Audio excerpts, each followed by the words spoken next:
دیگه. نمیدونم والله آیه دادیار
صدا خوب نمیاد.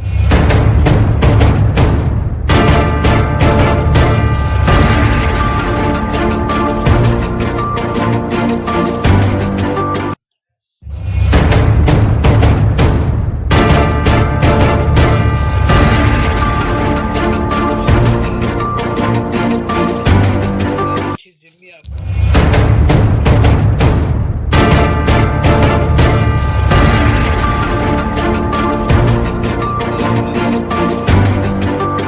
عزیز دیدم.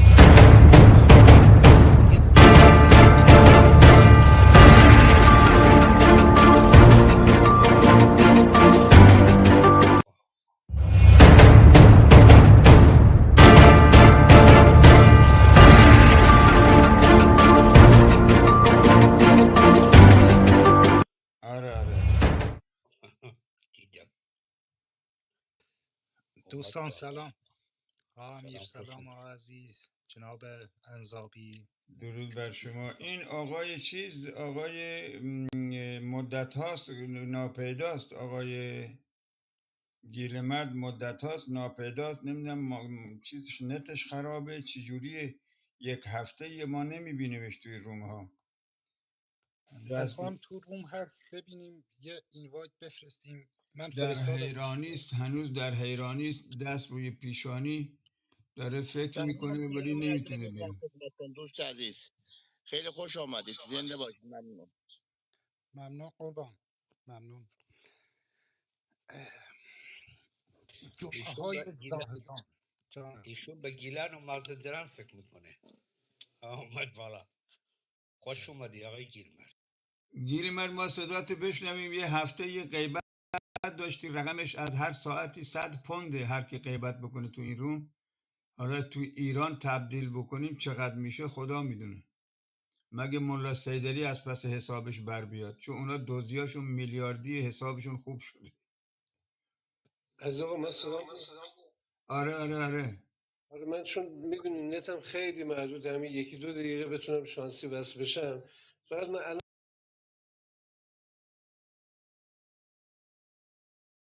سیدلی آنن تیرباران میکنه. تیرباران، نت نیست، تیرباران. پدر سگ صاحبش مادرش خوب زاییدتش. بگو زود تا بند نشده.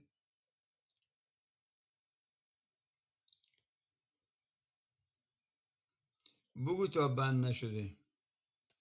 حالا این در بلوچستان اخیرا من دیدم خیلی مخصوصا آقای رضا پهلوی میسلیدینگ کرده، چیزای اشتباه داده. البته در مورد چیز عبدالحمید صحبتی ندارم به خاطر اینکه اون داخل ایرانه، ولی حقیقتش اینه که جناب عزیز همین این سربازان که دارن کولبرا و سوخترا رو میکشن، باید این چیزی که در مورد تایتل نوشتین اگه یاری از شهرهای مرکزی نمیرسه سرباز واسه کشتار چیزامون ارسال نکنن، به فرزنده انقلابیمون ارسال نکنن. من خواهش میکنم ازتون که اگر ممکنه روی این موضوع زوم کنین و بگین که بابا جان سربازی کردن، مزدوری کردن تو شرایط فعلی دقیقاً با خود مزدور یک دست بودن هیچ فرقی نداره. این موضوع رو که ما بخوایم این چیزها رو در حقیقت این سربازی رو توی حکومت اسلامی یک کار مقدس بدونیم، این به نظر من فوق‌العاده اشتباهه. حالا این نظر من بود که به نظر من میخواستم بیام بالا فقط همین رو بهتون یادآوری بکنم که این موضوع چقدر میتونه آسیب پذیری رژیم رو زیاد کنه. حقیقتش اینه که تقریبا همه کارا داره توسط سربازا انجام میشه، چه سربازای لیسانس، چه سربازای دیپلم، چه زیر دیپلم، و هر نحوی دارن یه جوری این ماشین سرکوب رو در حقیقت رام میکنن. اگر واقعا هزینه سربازی زیاد بشه، اگر بدونن مردم که بچه هاشون هم دارن بچه های ایران زمین رو میکشن هم خودشون در معرض خطرن، هزینه مزدوری وقتی زیاد بشه کسایی که در حقیقت ساکتن یا وایستادن یا دارن به نحوی دارن با این حکومت همکاری میکنن و باعث میشه که دوباره فکر بکنن، بخاطر اینکه دیگه مثل قبل نیست که همه چیز به خوبی و خوشی تموم بشه. این تروریستی اعلام کردن سپاه خودش یکی از همون اثرهای مهمیه که میتونه داشته باشه که مردم بدونن که آقا اگه رفتن توی سپاه سربازی کردن دیگه مثلا از خارج رفتن و اینجور چیزا محروم میشن. اینا همشون میتونه مؤثر باشه. به نظر من باید این جنبش تحریم سربازی همه‌گیر بشه و یه مقدار خیلی زیادی از این قوای سرکوب و بریزه پایین. مرسی از این وقتی که به من. آخه میدونی گیل مرجان، جریان این یک معادله است و یک زنجیره. شما برای امن کردن سربازی امن کردن مرزها و نفرستادن سربازها اول باید قاچاق و راه قاچاق رو ببندی. راه قاچاق رو که ببندی بلوچستان میمیره بدون تعویض دولت. میدونی که در دوره محمد رضا شاه پهلوی شاهنشاه آریام رئیس بزرگ ارتشداران علیه السلام قضیه اینجوری بود که گزینش هر فرمانده هنگ زاهدان، هر تیمسار و سرلشکر و سرهنگی که بود باید سرقفلی زاهدان رو میداد و میومد. سرقفلیش هم اون زمان 1 میلیون 2 میلیون بود. هر کسی که فرمانده هنگ زاهدان میشد 2 میلیون یا 1 میلیون تومان میداد به بزرگترش، به رئیس کل ارتش، و زاهدان رو میگرفت. برای اینکه اون وقت با قاچاق فروش ها قرارداد میبست که هر کاروانی از شما که رد میشه از هر مرزی که میگذره، مثلا فرض میکنیم اگر کاروان از آهوران میگذشت میومد به طرف ایران شهر، از چند پاسگاه رد میشد. بعد فرمانده هنگ بر اساس تقسیم رشوه به این چند پاسگاه قیمت تعیین میکرد مثلا پاسگاه شماره 1 200,000 تومان، پاسگاه شماره 2 مثلا 150,000 تومان، پاسگاه شماره 3 که به شهرها نزدیکتر هست مثلا 300,000 تومان. پاسگاه ها هم میگرفتن. بعد بعضی وقتا که جریان خیلی خراب بود دیگه تعقیب میشدن اینها، باید یکی دو نفر قاچاق فروش ها رو میکشتن. اون وقت هم پول میگرفتن از قاچاق فروش و هم میرفتن برخلاف وعده‌ای که کرده بودن که ما راه رو نمیبندیم، راه رو میبستن. با قاچاق فروشان برای درگیر میشدن، مثلا بچه جوان قاچاق فروش کشته میشد. یعنی هم پول میگرفتن هم میکشتن. الان هم درست روال همونه. این پاسگاه ها چیزن، قرق شدن، سرقفلی شدن.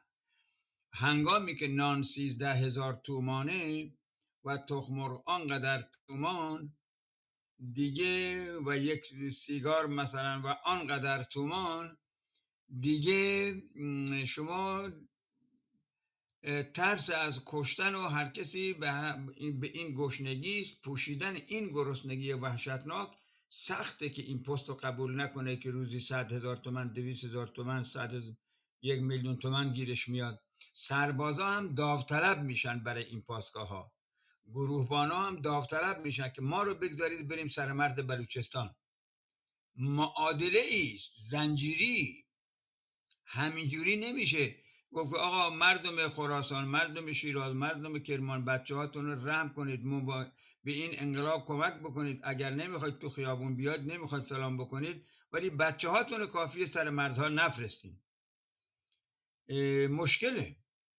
یعنی معمای جور ناجوری رو حکومت اسلامی برای ملت ایران گذاشته. این جرثومه فساد بالهای کشنده وحشتناکی رو بر فراز زندگی انسانها به پرواز در آورده. میدونی خیلی دشواره. تنها کاری که میشه کرد از نیروهای انقلابی، از نیروهای عدالت اجتماعی شهرها، اگر اخگری در جانشون مونده، همین است که روزهای جمعه سازماندهی بکنن، با یک گل در دست بیان زاهدان حمایتت میکنیم، زاهدان حمایت، بلوچستان حمایتت میکنیم، بلوچستان حمایتت میکنیم. با یه شاخه گل 100,000 نفری، 50,000 نفری بیان تو خیابون. شعار هم ندن، نه مرگ بر خمینی بگن، نه مرگ بر مادرش. فقط همین با شاخه گل مردم سیستان و بلوچستان، مردم بلوچستان حمایتتون میکنیم. همین. این به نظر من بهترین راه مسالمت جویانش با یک شاخه گل مردم زاهدان یا جمعه های زاهدان یا مردم بلوچستان حمایتتون میکنیم، یا زاهدان کردستان چشم و چراغ ایران، مثلا یه همچی چیزی، فقط بیان بیرون. یعنی بهترین همینه که این 50,000 نفری که تو خیابون زاهدان راه میفتن تو هر شهر مرکزی راه بیفتن. و البته اینو هم برای هشدار دادن بد نیست اینکه شما میگید بچه هاتون رو به زاهدان نفرستید که کشته میشن، نمیدونم اونجا درگیری هست، اونجا ناامن بکنیم. حداقل اونجا درگیری هست، در بین نیروهای دولتی و مردم درگیری هست، بچه هاتون رو نفرستید. میشه اینو گفت. بفرمایید دوستان سخن بگید، اون چی به ذهن من میرسید. آقا عزیز، به نظر من خب جناب گیلمرد، من دیروز این صحبت کردم، کاملا درست میگم.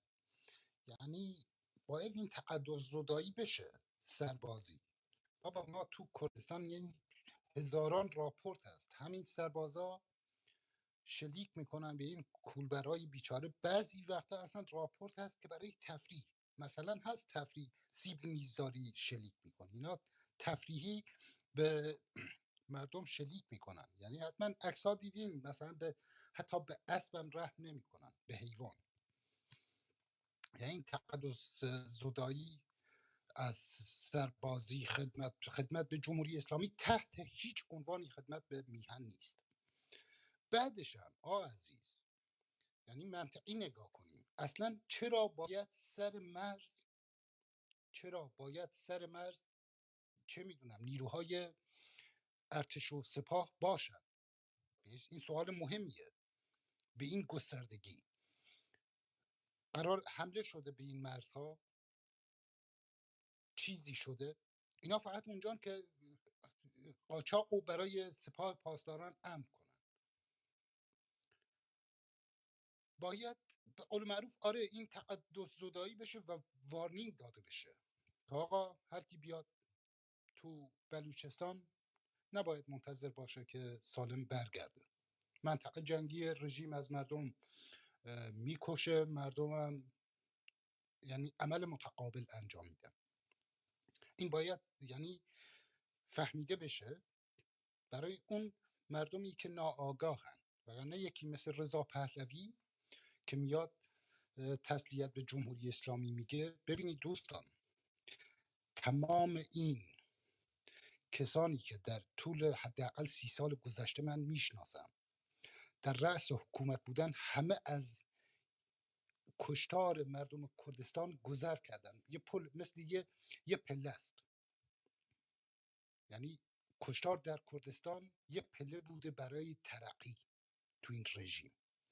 رضا پهلوی هم میخواد از این حربه استفاده کنه، یعنی اینکه میخواد بگه من خیلی وطن پرستم، بعد حمله کنه به چه میدونم کرد و ترک و لر و بلوچ و اینا. این باید به قول معروف این چیزا شفاف سازی بشه برای مردم عادی، نه برای یکی مثلا مثل این دارو دسته سلطنت طلب و یا سپاه پاسداران. ولی عزیز به نظر من خب این خیلی خوبه، از هر شهری جمعه 50,000، ولی این ایدئال دیگه، به این راحتی هم نمیشه. مشکل اصلی عزیز، مشکل مردم یه چیزه، اینکه یه اقدام جدی انجام نمیدن. اونم اینه که یه تصویر واضح از آینده بعد جمهوری اسلامی ندارن. این خودش باعث سردرگمی شدید میشه و اصلا هیچ چیزی شکل نمیگیره. ولی اگه این اپوزیسیون متحد بشن، یه تصویر واضح از آینده بعد جمهوری اسلامی به مردم بدن، شفاف باشن، از کلیگویی دوری کنن و این آینده رو، یه آینده بهتر رو به این مردم وعده بدن، به تصویر بکشن، اون موقع اتوماتیک میدونی مردم دیگه میدونن چی کار میکنن. حتی اونی که الان مثلا میره سربازی دیگه نمیره. یعنی مشکل به نظر من از همینه، آلترناتیو و اپوزیسیون متحد نیست، در نتیجه مردم سردرگمن، یعنی بین دو تا منگنه قرار گرفتن، یکی منگنه جمهوری اسلامی، یکی منگنه ناامیدی، یعنی سردرگمن. اگه این مسئله درست بشه خیلی راحت میشه، یعنی تو شهرهای بزرگ میلیونی سازماندهی کرد و آورد خیابون. این همه چی بستگی به این اتحاده داره. اتحاد بسیار مهمه، یعنی توی انقلاب اتحاد نباشه اصلا هیچ وقت به نتیجه نمیرسه اون انقلاب. اینه من همیشه تاکید کردم، صفا باید مشخص واضح باشه برای همه، یعنی یه تصویر شفاف از همه چی به مردم داده بشه. اون موقع میبینیم که این مردم خیلی راحت با هم متحد میشن، دنبال اپوزیسیون جدی و متحد میرن و این رژیم، یعنی من شک ندارم ماکس 6 ماه طول میکشه دیگه، ماکس سقوط میکنه. ولی تا اون به قول معروف شرایط پیش نیاد خیلی سخته که مردم تو شهرهای مختلف جمعه ها بیان خیابون، بعد یعنی سخت به نظر من. بفرمایید قربان.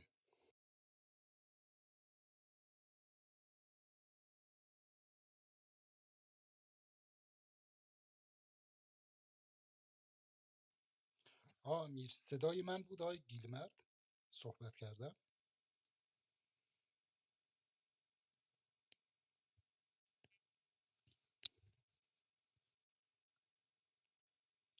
دوستان صدای من هست؟ صدای شما بود بله آقای آها فر. اوکی. آره من تموم شد، بفرمایید.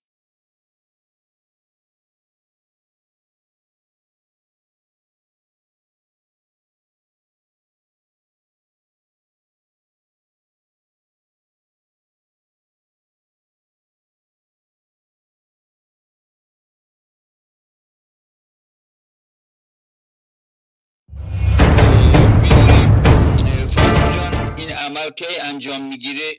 اون چی که ما امروز اینجا نوشتیم و آرزوش کردیم که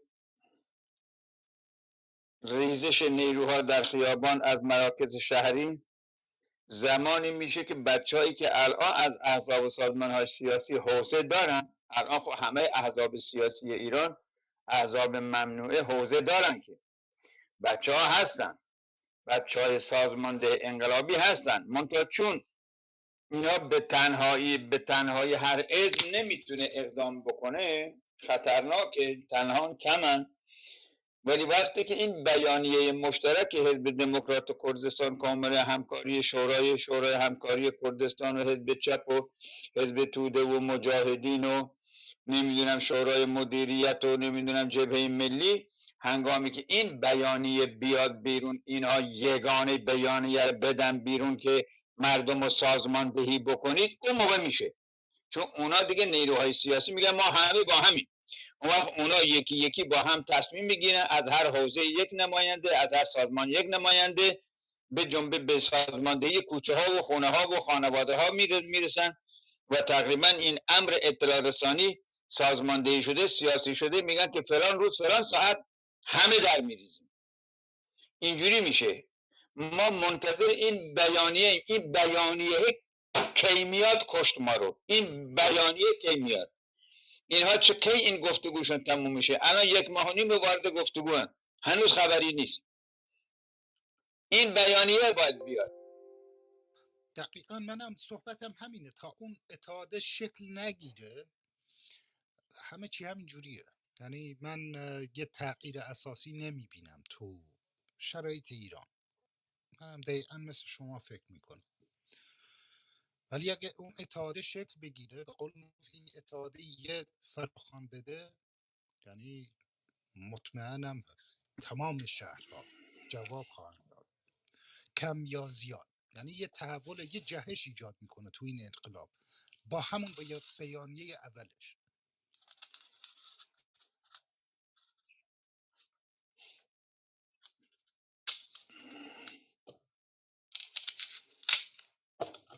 متاسفانه عزیز، یعنی اپوزیسیون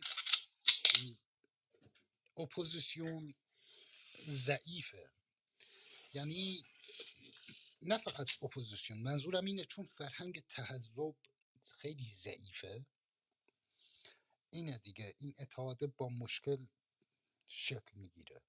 چون که تحزب نباشه، بعد مبارزه نباشه، اونی که مبارزه کرده معنی کلمات رو دقیق میفهمه. اونی که تو جریان مبارزه نبوده راحت هذیان میگه و رو هذیان خودشم اصرار داره و اتحاد شکل نمیگیره. یعنی این یه مشکل اساسیه. ولی خب در نهایت چاره ای نیست، یعنی هیچ راهی نیست جز متحد شدن. هیچ راه دیگه ای وجود نداره و امیدواریم که شکل بگیره. این میتونم یه سوال بکنم آقای؟ بله بله قربان. این اتحاد با کی؟ میخوام با کی اتحاد بکنن؟ با با کدوم اپوزیسیون مرکزگرا، از چپش تا راستش فاشیست، مثل فاشیست بیاندیشد، فکر میکند حقوق هیچ کسی هم بر رسمیت نمیشناسه. این کمکاری ملل تحت ستم به نظر من. آره دیگه، منم صحبتم سر اونه. از ترک و کرد و بلوچ و لور و عرب اینا میتونن با هم کوالیسیونی بکنن، با هم یه جبهه تشکیل بدن که اینا بعض موقع اپوزیسیون تمامیت خواه مثلا تو اتاقاشون مسخره میکنن، میگن اینا میخوان ترک و کرد میخوان متحد بشه بر علیه ما. گوش میدی؟ اینا واقعا اینا نتونستن. این 20 ساله من تو این چاتم میام و میرم از 2000 تقریبا 1 یا 2 از کنگره ملتای تحت ستم و از اتحاد بین ترک و کرد و تا حالا من هیچ چیزی ندیدم. یعنی هیچ حرکتی ندیدم دیگه. با کی مثلا؟ با کی اتحاد؟ با کی اتحاد؟ با کدوم؟ با فرقه پهلوی؟ نمیدونم. با چپایی که لبیک امام گفتن با کیا من نمیفهم با کیا میخوان شما اتحاد باید از خونه شروع کرد کرد و ترک لور و عرب بلوچ و عرب بلوچ و کرد این میشه یه جبهه اون موقع به نظرم میشه 75% مجتمع بشری ایران اونا دیگه میان به طرف این اتحاد گردن کج میکنن واسه هر خواست و مطالبات انسانی. الان شما میری تو اتاقاشون تمام خواست و مطالبات مردم رو با مسخره میگیرن، نمیدونم تزیه طلب میگن، تو نمیتونی چی بگی، اصلا دهن همم بستن است، یعنی زبون همم واقعا بریدن. طرف مثلا آرش میاد از حق حقوقش چیز بکنه دفاع بکنه، میگه والا من تزیه طلب نیستم. تزیه طلب توی آقا میای اختلاف میندازی، کی تزیه طلبه؟ کدوم از این نجیب زاده تعالی از تزیه گفتن؟ هیچ کدومشون. من تعالی هیچ کدوم ندیدم از تزیه بگه. کسی هم که دیگه تا قرقره اومده اگرم بخواد منشعب بشه انشعب بکنین استقلال به طرف استقلال ملیش میره دیگه. تزیه معنی نداره چون شما خواهان همزیستی در واقع نیستی. شما ای که نمیخوای دیگران مثل شما زیست بکنن، عادت زمان آقا و رعیتی و نمیدونم برده و برده داریم که ما طی کردیم. من نمیفهم این اتحاد، من نمیفهم با کیه. اگر با اپوزیسیون مرکزگرا منظورتونه، اینا از همهشون از دم فاشیستن، همهشون از دم. گوش میدی؟ من باور کنی یه دونه مرکزگرا رو ندیدم یه ذره هست انسانی تو یعنی وجودش باشه. نفی ما نمیدونم یه ملتی ما اقوام داریم. بابا تو خودت اگر من اقوام باشم تو قبیله ای، خب تو هم هستی. نه من نمیفهم واقعا نمیفهم. باور بفرمایید قبیله هم نیستن اینا، فرقه. ادامه بدین بعد من صحبت میکنم. فقط خواستم یک کامنت بذارم، رو دلم بود. اینا فرقن. بفرمایید. من دقیقا همین بود، یعنی اینو به عنوان سوال میپرسم. اولا یه خوردم من نمیدونم واقعا ملتای تحت سیستم نمیخوان یا سستن. تو کلاب هاوس با فیسبوک نمیشه بر حال نمیشه بگی مردم پالتاک و فیسبوک و کلاب هاوس یعنی سخنگوی کرد و ترک و عرب و بلوچن و میلیون انسان داریم اونجا. گوش میدی؟ از داخل هم هیچ شعار اتحاد نمیدونم اینا باید این کارو میکردن. حداقل اینا به جای یه تلویزیون باید تلویزیون ملی راندازی میکردن مثل این انترناشنال چیه، مثلا یه دونه روزنامه تمام ملت ها می اومدن اونجا، مثلا نماینده هاشون حرف می زدن. روزی مثلا 4 ساعت ترکا می اومدن، 3 ساعت مثلا عربا می اومدن، 4 ساعت کردا می اومدن، 2 ساعت نمیدونم اون یکی می اومدن یا در کنار هم هفته یه بار می اومدن می نشستن در مورد مثلا فردا که اینا ما تجربه 100 ساله داریم. اینا انقلاب نمی کنن و خواهان انقلاب هم نیستن، یعنی خواهان هیچ نوع تغییر و تحولات نیستن در ایران دگرگونی. اینا میگن ما میخوایم رژیم چنج بشه. یعنی این ربع پهلوی میگه یه چیزی میگه فقط میخواد خامنه و بردار خودش بشینه اونجا، سپای جهل و نادانی و اعدام و کشت و کشتار و چی گرد شاهنشاهی بکنه. خب زمان پدرشم رفت همین شد. یه چند تا از اون افسرانی که برحال نمیدونم واسه چی اینا رو کشتن، بعد دیگه ما تو کردستان بودیم همون ارتش اومد ما رو قتل عام کرد. یعنی هم اون موقع سپاه هم نبود، همون ارتش، ما میگیم ارتش بخشی از دم و دستگاه سرکوبه. بعضی هم میگن نه اینا ملی پول. کدوم ملی کدوم نمیدونم، این جنایتکارایی بودن تو تمام ایران. حالا ببخشی حرفای من یه خورده از هر دری سخنی هم است. تمام سر تا سر ایران سقوط کرد. یعنی پادگان اسلحه‌شون میدادن مردم، گل میگرفتن از مردم. تو سنندج و شهرهای ما اصلا ما رو بستن بر رگبار مثل وحش. یعنی تعجب آور. مثلا میگفتن پادگان تهران رو گرفتن بدون یه نفر کشته بشه. خب هیچ موقع تو سنندج به طرف پادگان مردم مثلا دست خالی بودن، حمله نکردن، نرفتن. منظورم اینه میخواد دقیقا این بود. باباش رفت، ارتش جنایتکارش موند اونجا، ما رو بس بر رگبار. خب چندین ماه عمله سال طول کشید تا این سپای تروریستی تو درست شد و اینا طرفدار انقلاب، نه خواهان انقلاب در ایران، فقط طرفدار اینن که این خامنه بره و رب پهلوی بیا بشینه اونجا مثل پدر بزرگ به درک رفتش. ببخشین. خواهش میکنم امیر. نه من اون چیزی که مد نظرم بود اتحاد با چه میدونم اینجور من اینا رو اپوزیسیون نمیدونم، اینا ادامه جمهوری اسلامی هن در خارج کشور. اپوزیسیون از نظر من در یه تحلیل کلی ستم دیدگان ایرانن، ملل تحت ستم، زنان و چه میدونم همین تشکل‌های صنفی مثلا معلمان و اینا. یعنی اتحاد باید بین اینا شکل بگیره. با سلطنت طلب چه میدونم تمام اون مثلا اپوزیسیون فیک، مرکزگرا، یعنی نجات پرست، اینا باید به قول معروف با جمهوری اسلامی یک گروه باشن، یعنی به عنوان یک گروه بهشون نگاه کرد و این مرز باید خیلی مشخص، یعنی اینقدر مشخص باشه. یه بچه فورکس اگه یادتون باشه آره رحمت